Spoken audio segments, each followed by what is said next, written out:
నమస్కారం. మనం మేషరాశి గురించి గమనించాం. మేషరాశి చూసుకుంటే వీళ్ళకి ఒక తటస్థంగా ఉండేది అని మనం అనుకోవచ్చు. పెద్ద ఎక్కువగా అంటే ఒడిదుడుకులు ఏమీ ఉండవు, సాధారణంగా సేదాగా ఉండేదని మనం అనుకోవాలి.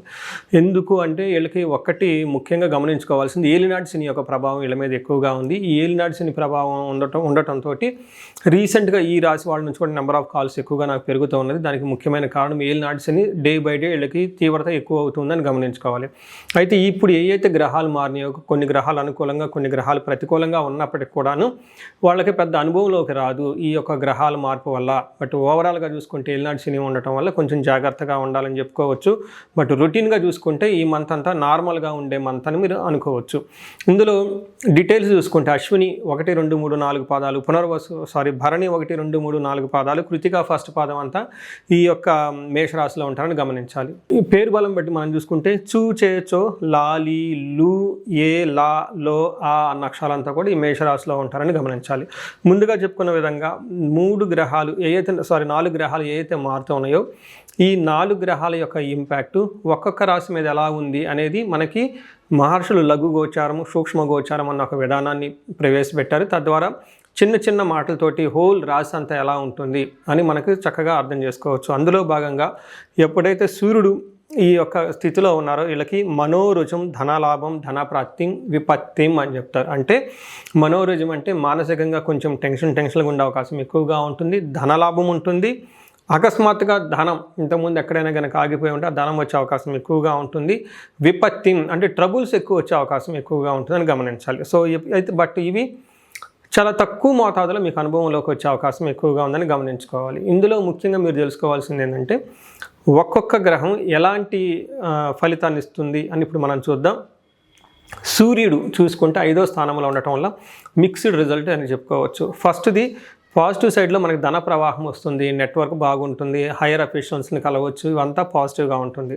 మీ యొక్క అధికారము, పలుకుబడి, స్టామినా అంతా అందరూ గుర్తించే విధంగా ఉంటుంది. అయితే సూర్యుడు 5వ స్థానంలో ఉండటంతో మనకేమవుతుందంటే దేహలాస్యం, మనస్తాపం, సుహృద్వేషం, ధన వ్యయం, బుద్ధి చాంచల్యం ఆప్నోతి, పంచమే రవి సంయుతే అంటారు. అంటే ఎప్పుడైతే జన్మరాశి నుంచి 5వ స్థానంలో సూర్యుడు ఉంటారో వాళ్ళకి దేహలాస్యం, శారీరకంగా లేజీగా బద్ధకంగా ఉంటుంది, మనస్తాపానికి గురవుతుంటారు, చిన్న చిన్న విషయానికి ఇబ్బందులు పడిపోతూ ఉంటారు, సుహృద్వేషం ఫ్రెండ్స్తో గొడవలు పడుతూ ఉంటారు, ధన వ్యయం విపరీతంగా ధనం ఖర్చు అయ్యే అవకాశం ఎక్కువగా ఉంటుంది. అంతేకాకుండా బుద్ధి చాంచల్యం ఆప్నోతి అని మనసు అనేది ఒకే చోట స్థిమితంగా ఉండదు, డెసిషన్స్ కరెక్ట్గా తీసుకోలేరు అని చెప్పుకోవచ్చు. బట్ యూజువల్గా 5వ స్థానంలో క్రూర గ్రహం ఉంటే కొన్ని విషయాల్లో మనకేం చెప్తారంటే జనరల్గా మనకి ఏం చెప్తారంటే 5వ స్థానంలో సూర్యుడు ఉంటే లేకుంటే ఎనీ క్రూర గ్రహం ఉంటే అందులో మనకి వ్యసనాలకు ఎక్కువగా అలవాటు పడే అవకాశం ఎక్కువగా ఉంటుంది, ఎడిక్షన్స్ ఎక్కువగా ఉండే అవకాశం ఎక్కువగా ఉంటుంది. కొన్నిసార్లు చేయాల్సిన పని చేయకుండా అనవసరమైన వాళ్ళతో ఫ్రెండ్షిప్ చేయటము, అటు ఇటు తిరగటము, లేకుంటే ఆల్కహాల్ ఇవన్నీ ఎక్కువ తీసుకోవటం, ఇట్లా రకరకాలన్నీ చేసే అవకాశం ఉంటుంది. కొంచెం జాగ్రత్తగా ఉండటం ఎంతైనా అవసరం అని చెప్పుకోవచ్చు. అయితే వీరికి ఇంకో ఉన్న అడ్వాంటేజ్ ఏంటంటే కుజుడు 3వ స్థానంలో ఉన్నారు ఒక 45 days వరకు. కుజుడు ఎప్పుడైతే ఒక మంచి పొజిషన్లో ఉన్నారో వీళ్ళల్లో ఉన్న ధైర్యము, సాహసము, రిస్క్ టేకింగ్ క్యాపబిలిటీసు, తర్వాత కమ్యూనికేషను, ట్రావెల్స్ ఇవన్నీ చక్కగా చేసే అవకాశం ఉంటుంది. ఇందులో మనకి ఏం చెప్తారంటే 3వ స్థానంలో కుజుడు ఉండటం వల్ల ఆరోగ్య, నిత్య సంతోష, బంధుమిత్ర సమాగమ, అర్ధలాభ, పుత్ర సౌఖ్యం, ఇష్టసిద్ధి, తృతీయగే భృగునందనే అంటారు. సో తృతీయగే ధారాసుతే అంటారు మనకి. అంటే దీని అర్థం ఏంటంటే ఈ టైంలో వీళ్ళకి ఆరోగ్యం బాగుంటుంది, సంతోషంగా ఉంటారు, బంధువులతోటి మిత్రులతోటి కలిసి ఉంటారు, అర్ధ లాభం అంటే ధనం ప్రవాహం వచ్చే అవకాశం ఎక్కువగా ఉంటుంది, పుత్రులతో చాలా బాగుంటారు.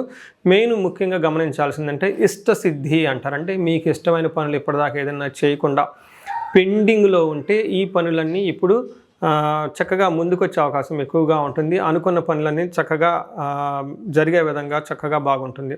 అయితే ఫాదర్కి హెల్త్ విషయంలో కొంచెం జాగ్రత్తగా ఉండటం ఎంతైనా అవసరం. ఇప్పటిదాకా మనం చూసుకుంటే సూర్యుడు కొంచెం ఇబ్బంది పెట్టే విధంగా, కుజుడు సపోర్ట్ ఇచ్చే విధంగా ఉన్నారు. ఇప్పుడు వీళ్ళకి శుక్రుడు వచ్చేటప్పటికి 12వ స్థానంలో ఉన్నారు. శుక్రుడు వచ్చేటప్పటికి వీళ్ళకి 6వ స్థానంలో ఉన్నారు. ఎప్పుడైతే శుక్రుడు 6వ స్థానంలో ఉండటం ఇది అంత మంచి పొజిషన్ కాదు అని చెప్పుకోవచ్చు.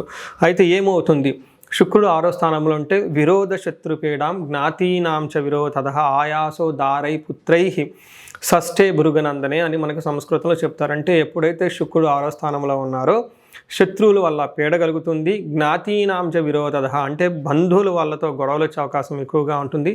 ఆయాసో శరీరానికి చాలా టైర్డ్గా ఉంటారు. ముఖ్యంగా ధారా పుత్రే ద్వేషై భార్యతోటి పిల్లలతోటి గొడవలు వచ్చే అవకాశం ఎక్కువ ఉంటుందని చెప్తారు. ఇంతేకాకుండా ఈ టైంలో వీళ్ళు శుభకరమైన ఖర్చులు పెట్టే అవకాశం ఎక్కువగా ఉంటుంది. ముఖ్యంగా లగ్జరీ ఐటమ్స్ కొనే అవకాశం ఎక్కువగా ఉంటుంది. నెక్స్ట్ లవ్కి సంబంధించి రొమాన్స్, ప్లీజర్స్ అలా వాటికి సంబంధించి ఎక్కువగా డబ్బులు ఖర్చు పెడుతూ ఉంటారు. రెండోది శుభకరమైన ఖర్చులు కూడా పెట్టే అవకాశం ఎక్కువగా ఉంది. సో చూశారు కదా, ఇప్పుడు మనకి 3 గ్రహాల్లో 1 గ్రహం మాత్రమే పాజిటివ్గా ఉంది, 2 గ్రహాలు అంత అనుకూలంగా లేదని చెప్పుకోవచ్చు. 4వ గ్రహం బుధుడు కూడాను వీళ్ళకి శుభకరంగా ఉన్నారు. ధన ప్రవాహాన్ని ఎక్కువగా తీసుకొచ్చే అవకాశం ఎక్కువగా కనిపిస్తుంది ఈ రాశి వాళ్ళకి.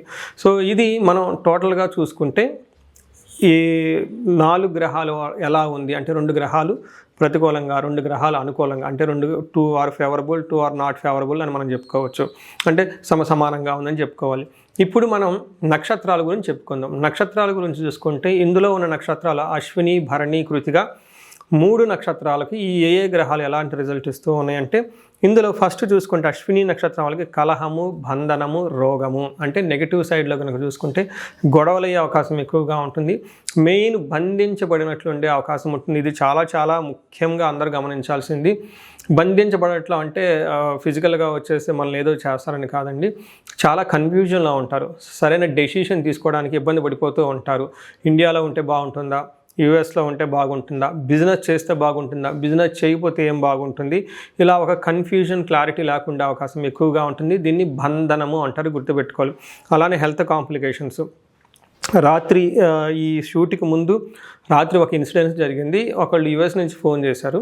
వాళ్ళు ఇంకా యూఎస్ నుంచి ఇండియాకి వచ్చేద్దాము అని చెప్పేసి 99% డిసైడ్ అయిపోయి ఆల్మోస్ట్ ఫ్లైట్ టికెట్లు బుక్ చేసుకునే దాకా వచ్చేసారు కూడాను. ఒక్కసారి ఎందుకైనా మంచిది అని చెప్పేసి హారోస్కోప్ నా చేత చూపించుకోవడం జరిగింది. వాళ్ళకి ఏంటంటే ఫారిన్లో సెటిల్మెంట్ కంటే కూడాను లాంగ్ రన్లో ఇండియాలో సెటిల్మెంట్ బాగా కలిసి వస్తుంది అని చెప్పడం జరిగింది. రెండోది క్లారిటీ, వాళ్ళు అడిగింది ఏమంటే నేను ఇప్పటిదాకా జాబ్ చేశాను, 12-15 ఇయర్స్ అయిపోయింది జాబ్, సక్సెస్ఫుల్గా చేశాను, కానీ ఎక్కడో సాచురేషన్ పాయింట్ వచ్చింది, కానీ బిజినెస్ చేద్దాం అనుకుంటున్నాను, ఈ బిజినెస్ చేస్తే ఎలా ఉంటుంది అని జాతకం చూపించడం జరిగింది. అందులో చాలా క్లారిటీగా విత్ రేటింగ్ లాగా నేను చెప్పడం జరిగింది. వాళ్ళకి 85% జాబ్లోనే బాగా ఉంటుంది ఇన్కమ్.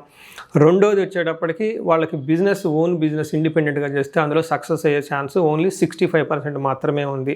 ఇలా ఇంకా ఒకవేళ ఎలాంటి జాబ్ అయితే బాగుంటుంది, ఎలా డబ్బు సంపాదించడానికి అలా లెంతీగా డిస్కషన్ అయిపోయింది. చాలామంది డబ్బు సంపాదించడానికి జాబ్ బిజినెస్ అనుకుంటారే, కానీ ఇంకా చాలా విధాలుగా డబ్బు సంపాదించుకునేంత వాళ్ళ జాతక చక్రంలో ఉంటుంది. వెల్త్ మ్యాట్రిక్స్ అని చెప్పేసి నేను కొంతమంది సెలెక్టెడ్ పీపుల్కి కౌన్సిలింగ్ ఇస్తూ ఉంటాను ధనానికి సంబంధించి. ఇలా ఎక్కడైనా కనుక మీరు ఈ టైంలో బంధించబడినట్లు ఉన్న పరిస్థితుల్లో ఉండి క్లారిటీ లేకుండా అవకాశం ఈ రాశి వాళ్ళకి ఎక్కువగా ఉంటుంది. సబ్జెక్ట్ మ్యాటర్ ఎక్స్పర్ట్స్ కానివ్వండి, జ్యోతిష్కులు కానీ కలిసేసి ఒకసారి హారోస్కోప్ థరోగా చెక్ చేయించుకొని డెసిషన్ తీసుకుంటే చాలా బాగుంటుంది. నెక్స్ట్ భరణి నక్షత్రం వాళ్ళకి జయప్రదంగా ఉంటుంది, ఏదైనా పని చేస్తే సక్సెస్ఫుల్గా ఉంటుంది, కానీ వీళ్ళకి కలహము, బంధనము, రోగము, హెల్త్ కాంప్లికేషన్స్ ఉంటుంది. కృతికా నక్షత్రం వాళ్ళకి అగైన్ జయప్రదంగా ఉంటుంది, కలహము, గొడవలు అయ్యే అవకాశం ఎక్కువగా ఉంటుంది, బంధనము, భయము పడుతూ ఉంటుంది. సో చూశారు కదండి, ఇప్పటి వరకు నక్షత్రం ప్రకారం ఎలా ఉందో కూడా చెప్పుకున్నాను.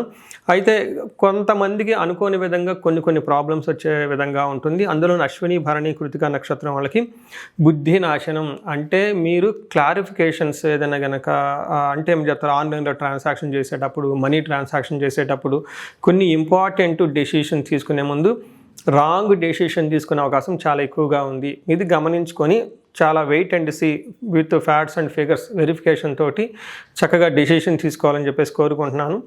సో ఇది పరిహారాలు చూసుకుంటే వీళ్ళకి ఈ రాశి వరకు ఒక్క పరిహారం చూసుకుంటే ఇందులోకి సూర్యుడికి, కుజుడికి, అంటే వీళ్ళకి ఎక్కువగా రాముడికి సంబంధించి, లేదంటే ఆంజనేయ స్వామికి సంబంధించి, లేదంటే రామ ఆంజనేయ స్వామి ఎక్కడైనా కానీ కలిసి ఉంటే ఇలాంటి పటాలకు కానీ, లేదంటే అలాంటి గుళ్ళకి, లేదంటే రామాలయం విత్ ఆంజనేయ స్వామి ఇలా దేవస్థానాలు ఎక్కువగా దర్శించుకుంటే చాలా బాగుంటుంది. వీళ్ళకి గోధుమలు దానం చేసిన ఆదివారం ఒక మంగళవారం కందులు దానం చేసినా చాలా కలిసి వస్తుంది. గోమాతకి చక్కగా ఒకసారి సేవ చేసుకునే అవకాశం ఉంటే సేవ చేయండి. సో ఈ రాశి వాళ్ళకి అష్టైశ్వర్యాలు కలగాలి, భోగభాగ్యాలు కలగాలని చెప్పేసి కోరుకుంటున్నాను. నమస్తే.